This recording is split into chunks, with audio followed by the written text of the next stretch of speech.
Even though it's the section of the market that's doing the best right now in Ottawa, there's something that's kind of concerning that I've been noticing about some of the detached properties on the MLS. If you were to filter Realtor.ca now for Barrhaven, Orleans, and Canada, homes between 900,000 and about 1.2 million, you'd probably notice the same pattern. A lot of those listings have been sitting for 30 days, 60 days, and in some cases even longer. And if you dig a little deeper, you'll notice that in a lot of cases, the prices have dropped in that time period as well. Maybe a 5% drop here, sits for another 30 days before price dropping again.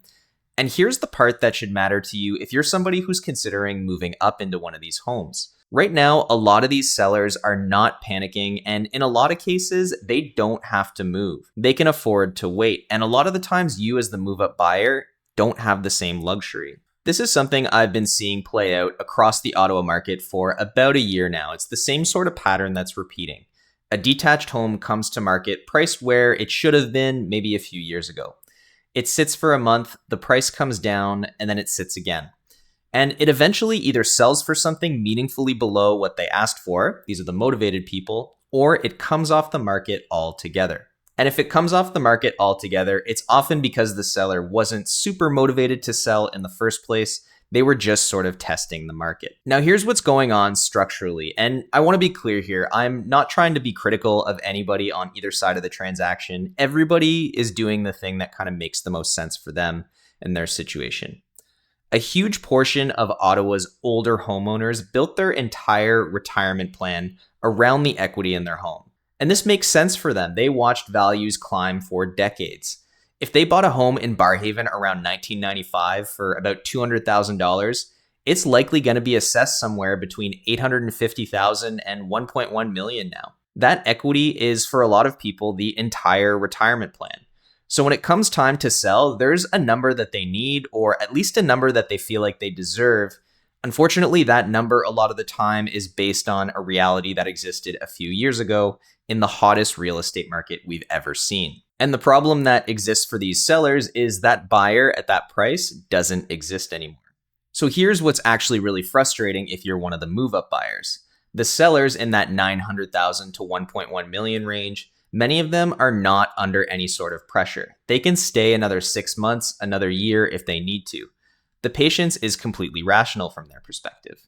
But if you're a move-up buyer, if you're in a starter home or a 2-bedroom home, maybe you have a kid on the way or already have a couple of young children, you need more space and you don't have the luxury of time. You have a timeline and life is moving whether the market cooperates with you or not.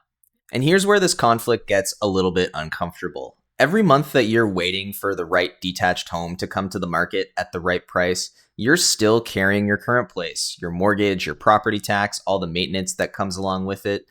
Your family is not pausing either. The kids are getting older, that 1.5 bathroom is starting to feel tighter, and your sense of urgency is probably climbing.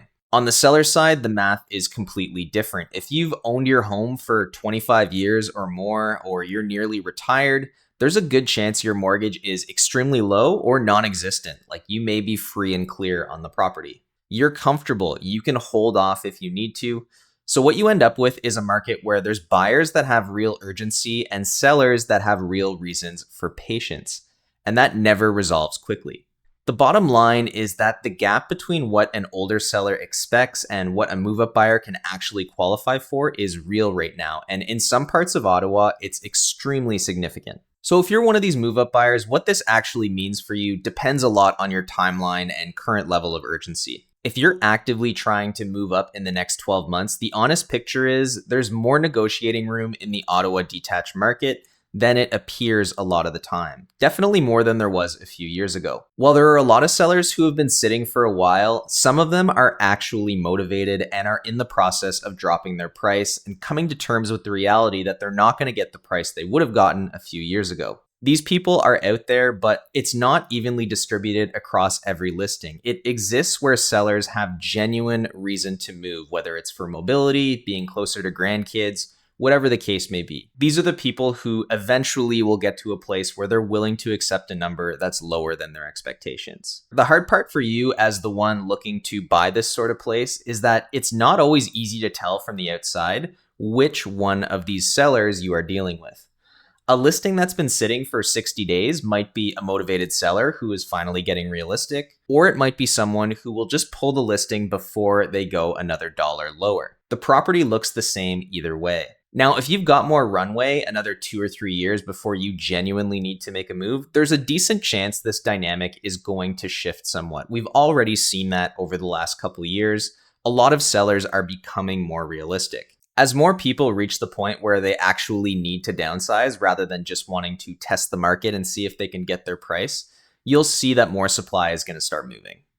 Now, what I would caution either side against here is treating this as a reason to just sort of pause your search indefinitely and wait for the market conditions become perfect. There's really no such thing as a perfect market, and I've seen people wait years for something like this to happen and end up regretting that they didn't do something sooner. The sellers who are really comfortable holding are probably not going to come down that quickly if they're not motivated. The biggest thing I think I want you to take away from this video, though, especially if you're somebody who's been kicking yourself or worrying that you've missed the boat or made a wrong decision somewhere, is that there's no perfect time, and a lot of people are struggling with this right now. This is less of a you problem or a market problem and more of a structural mismatch between two groups with completely different levels of urgency.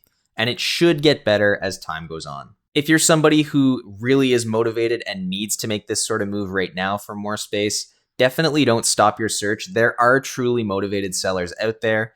It's just difficult sometimes to tell which ones are which.